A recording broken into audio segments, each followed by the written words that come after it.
y talleres empresariales. Desarrollo personal, buenos modales, se necesitan buenos modales. Etiqueta y protocolo, cuidado personal, guardarropa, buena postura, nutrición y ejercicios, actuación y televisión, fotografía y baile. Inicio 30 de junio. Tenemos la revista Se Viste de Gala para despedir nuestro patrocinador, una doctora muy querida aquí de ella y de su padre, la doctora Patricia Latour, que va ahora a incursionar en reumatología, doctor. No, mira, nosotros, los reumatólogos y los alergistas, íntimamente. No coincidimos en algún no son de dos pájaros una sola ala. Nada de pájaro, doctor. de su insinuación. Cuidado, con insinuaciones diplomáticas. No, nosotros coincidimos en el proceso inmunológico. Ella trabaja la inmunología desde un punto de vista y nosotros en otra dirección. Pero ella nos va a hablar hoy de la más frecuente de las alergias respiratorias, esas alergias que provienen de lo que respiramos, de lo que vivimos, de lo que olemos y a veces hasta de lo que ingerimos. Son las alergias que afectan las vías respiratorias superiores, la rinitis alérgica, las conjuntivitis alérgicas y el asma, doctora, que es la gran preocupación del mundo. Hay que reivindicar el asma bronquial como un proceso principalmente alérgico, porque es una pena que usted baja a la Barahona y llegando a la Vicente Noble, vea, se cura el pecho apretado. Mira, en Puerto Rico el asma bronquial se maneja con un fondo especial de la presidencia por su incidencia altísima en la comunidad puertorriqueña. Y hay muchas partes del mundo donde hay fondos especiales para determinadas enfermedades, las diálisis, los trasplantes, el cáncer del seno. El asma bronquial es una de esas condiciones. Buenos días, gracias por venir. Buenos días de nuevo. Tú muchas embelleces gracias. El set. Gracias. Remodelado, ¿te diste cuenta? ¿Perdón? ¿Te diste cuenta que el set está más bonito? Sí, mucho más bonito. Está mucho más bonito. Buenos días a todos de nuevo otra vez. Gracias por la invitación de nuevo. Y aquí esta vez vamos a hablar de rinitis y asma bronquial, según aquí hemos conversado entre nosotros. Saludo la posición del doctor Hassim de hablar de la reivindicación del asma, porque efectivamente en la medida en que la ciencia sigue avanzando, pues obviamente el fondo alérgico del asma bronquial es cada vez más reconocido. De hecho, acabamos de llegar a Dinamarca, de un congreso donde se habló mucho precisamente de esto. A ver. Ayer me encontré con una señora que me saludó con mucho cariño saliendo de ahí de Corazones Unidos. Y es la hija de un viejo dentista de San Carlos, Florentino. La mamá de ella sufrió de asma toda la vida. Y desde toda esa niñez yo me recuerdo un suero con aminofilina y una ampolla con adrenalina continuamente en esa señora por más de 40 años. Vamos a empezar hablando y definiendo, como siempre, qué es la rinitis y qué es el asma bronquial. Ambas patologías están directamente relacionadas porque es la manifestación a nivel de vía respiratoria de la inflamación alérgica. Incluso el concepto moderno de tratar ambas cosas es hablar de la vía aérea unificada. ¿Por qué? Porque el tracto respiratorio empieza en la nariz y va a acabar en el bronquíolo, al final del... En el alvéolo. Y efectivamente toda la respuesta es una, en un epitelio y en un sistema que comparten prácticamente exactamente el mismo epitelio con ciertos cambios anatómicos. Por lo tanto, la reactividad que empieza en la nariz definitivamente va a impactar también el bronquio en un porcentaje aplastante. ¿Qué es el asma bronquial? El asma bronquial es una condición, es una enfermedad crónica donde hay una inflamación de todo el epitelio del bronquio, en el cual cuando el sistema inmune se encuentra con los alergenos del ambiente o ingeridos, sobre todo en el ambiente vamos a mencionar de manera principalísima en nuestro medio los ácaros de polvo. ¿Qué son los ácaros de polvo? Son unos bichitos microscópicos que viven en el polvo, se alimentan de los restos de piel que nosotros todos dejamos en sábana, almohada, colchón, y que son los principales alergenos a nivel universal en impactar la vía respiratoria. ¿Por qué en Santo Domingo hay tanta asma y tanta rinitis? Porque el hábitat preferido e ideal del ácaro de polvo es una temperatura ambiental mayor de 25 grados con una humedad relativa mayor de 60%, que es entonces nuestra temperatura el año entero. De dormitorio, sobre todo. Sí, y el año entero. Entonces aquí hay mucho ácaro de polvo. Me gustó mucho que hablaras de inflamación. Sí, inflamación. No necesariamente infección, no. pero proceso inflamatorio como base. El asma y la rinitis es inflamación, y entenderlo implica entonces entender el tratamiento. Él es una condición inflamatoria crónica donde una vez el cuerpo, el sistema inmune se encuentra o con el ácaro de polvo o con los pólenes en nuestro país, por ejemplo, de gramíneas, o con el epitelio de perros, de gato, con el pelo. En los animales no es solamente el pelo, la orina, la saliva, la orina y el pelo producen daño. Los hongos de humedad y algunos alimentos. Doctora, el doctor Hanna hablaba de algo, y yo quiero ver otra parte del asma bronquial, y es el enfermo crónico, aquel paciente que yo en mi niñez recuerdo, un tío sentado en el borde de una cama todas las madrugadas, después de haber tomado una medicina que se llamaba Tedral. Sí, aminofilina. Y cuando el Tedral no funcionaba, entonces venía una intravenosa mágica que inmediatamente tú la ponías, ocurrían 2 milagros en medicina en la época de los viejos de hoy, y era la aminofilina en el asmático y la buscapina compuesta en el cólico renal. Sí, eso claro. Era fabuloso, producía un éxito inmediato del médico, parecido a lo que hace la inyección intraarticular ahora en los reumatólogos, que al otro día están funcionando. Doctora,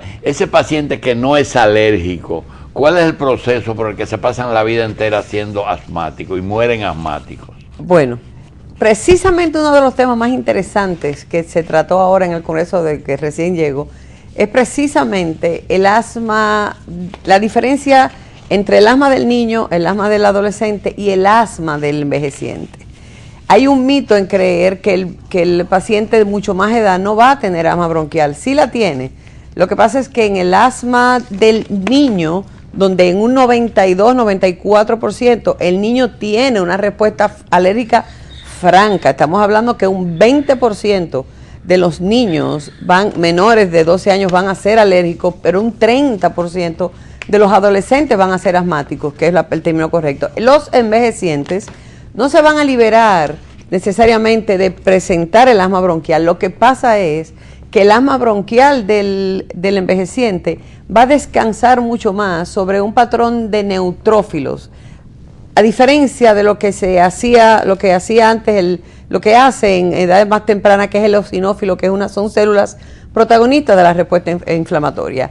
El anciano y el envejeciente va a tener igual, pero las características íntimas de las células que encontramos en su secreción, de las células que se van a alinear en el epitelio, son diferentes, y va a necesitar, al igual que el joven y al igual que el niño, medicamentos básicamente antiinflamatorios para que controlen lo que se llama inflamación mínima persistente, que es lo que mantiene al paciente asmático que está fuera de control con síntomas constantes. En estatus asmático. No confundir nunca la enfermedad obstructiva crónica pulmonar. No, eso es el enfisema, eso es otra cosa. El enfisema, bronquitis crónica, fibrosis pulmonar, producto de cigarrillo y otros contaminantes, con lo que es asma, que es más bien cíclica y periódica. No, el asma bronquial es una constricción de la luz del bronquio, acompañada necesariamente de inflamación del mismo bronquio, un aumento de las secreciones, la contracción del músculo, y esa situación disparada, como dije claramente, de manera predominante por sustancias, por alergenos, pero no podemos excluir que aparte del polvo, los ácaros, los pólenes, los hongos de humedad y los animales, también tenemos que meter en la colada, que es muy importante, la inhalación de humo de cigarrillo. Sí. De manera directa y de manera pasiva. El fumador pasivo incluso sufre mucho más. La inhalación de contaminantes ambientales de carros, el humo de carros, de camiones, los aerosoles, los perfumes, los detergentes.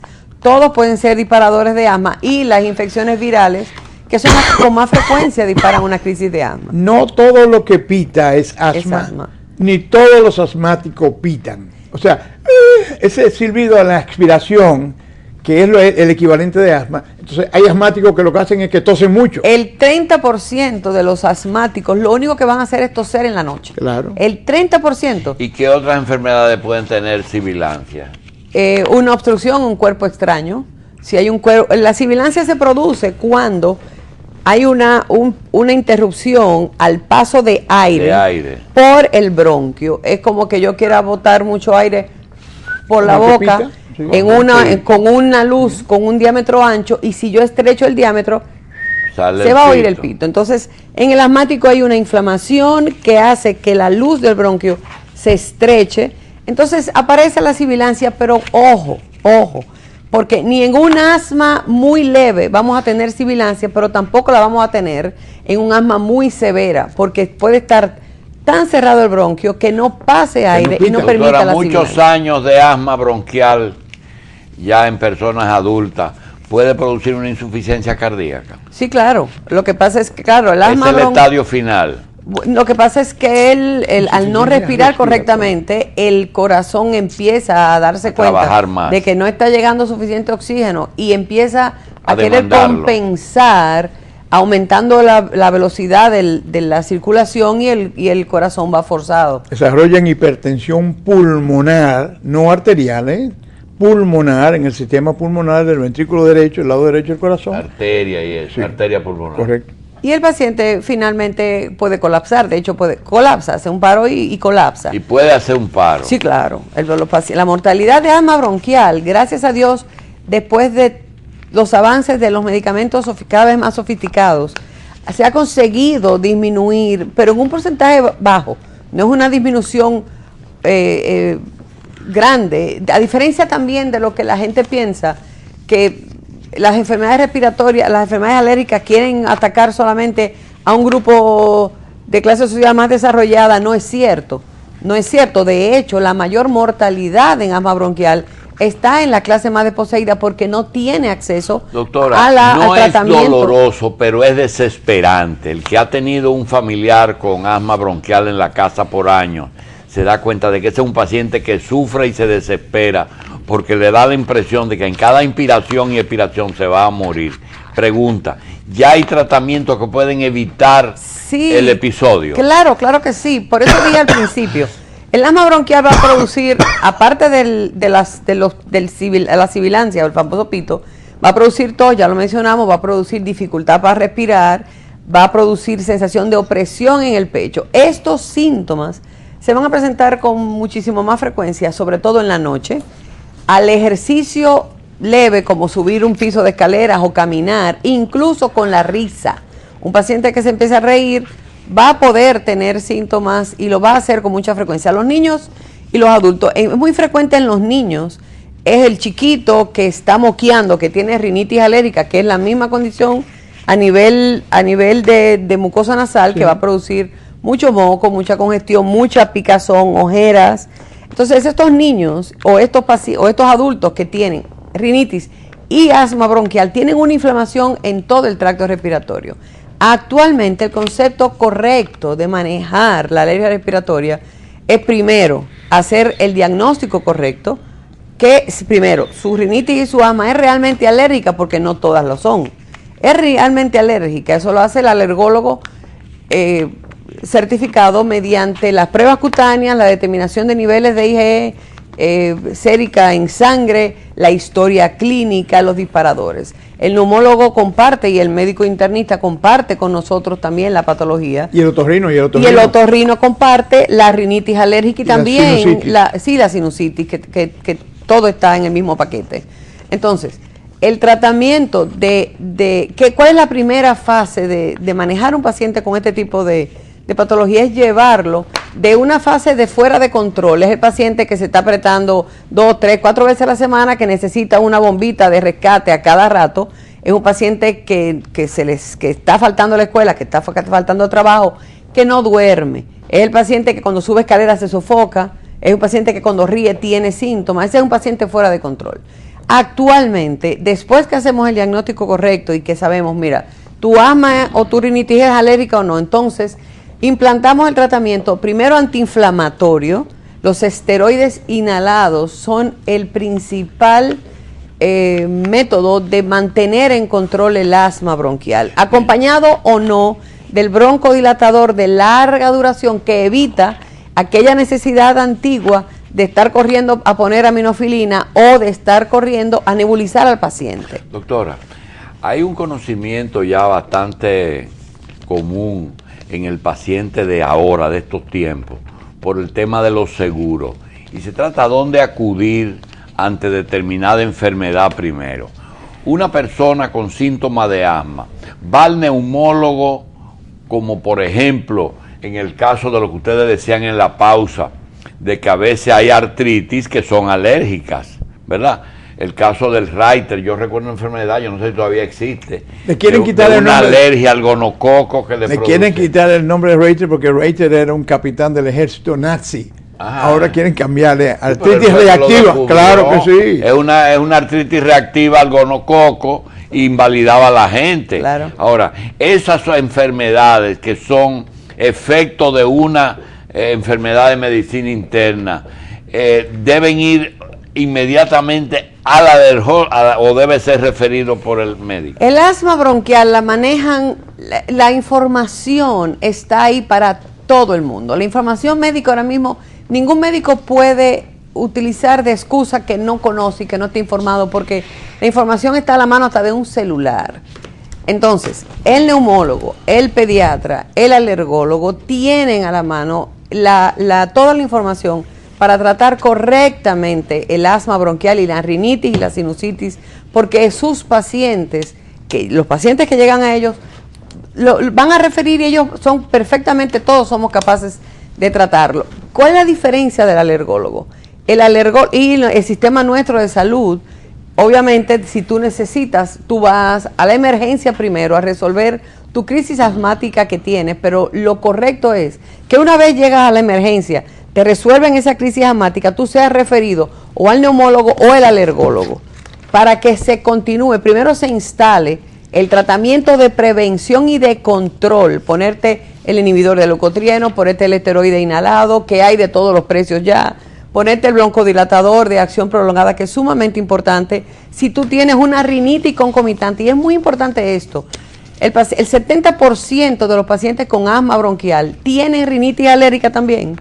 Entonces no hacemos absolutamente nada con tratar el bronquio de un paciente mientras estamos dejando la nariz tapada. Bien. ¿Por qué? Porque si el paciente respira por la boca, va a respirar un aire como el que tenemos aquí en el estudio, que debe de estar en 18 o 20 grados, cuando la temperatura del cuerpo es de 37. Bien. Producto de una investigación que costó 12.000 millones de dólares, surgen los llamados inhibidores de los leucotrienos, que son para la prevención del asma. Se toman todos los días. En la noche, se toman en la noche y todos los actúan días, previendo la fase de inflamación crónica. y después hay medicamentos para la fase aguda.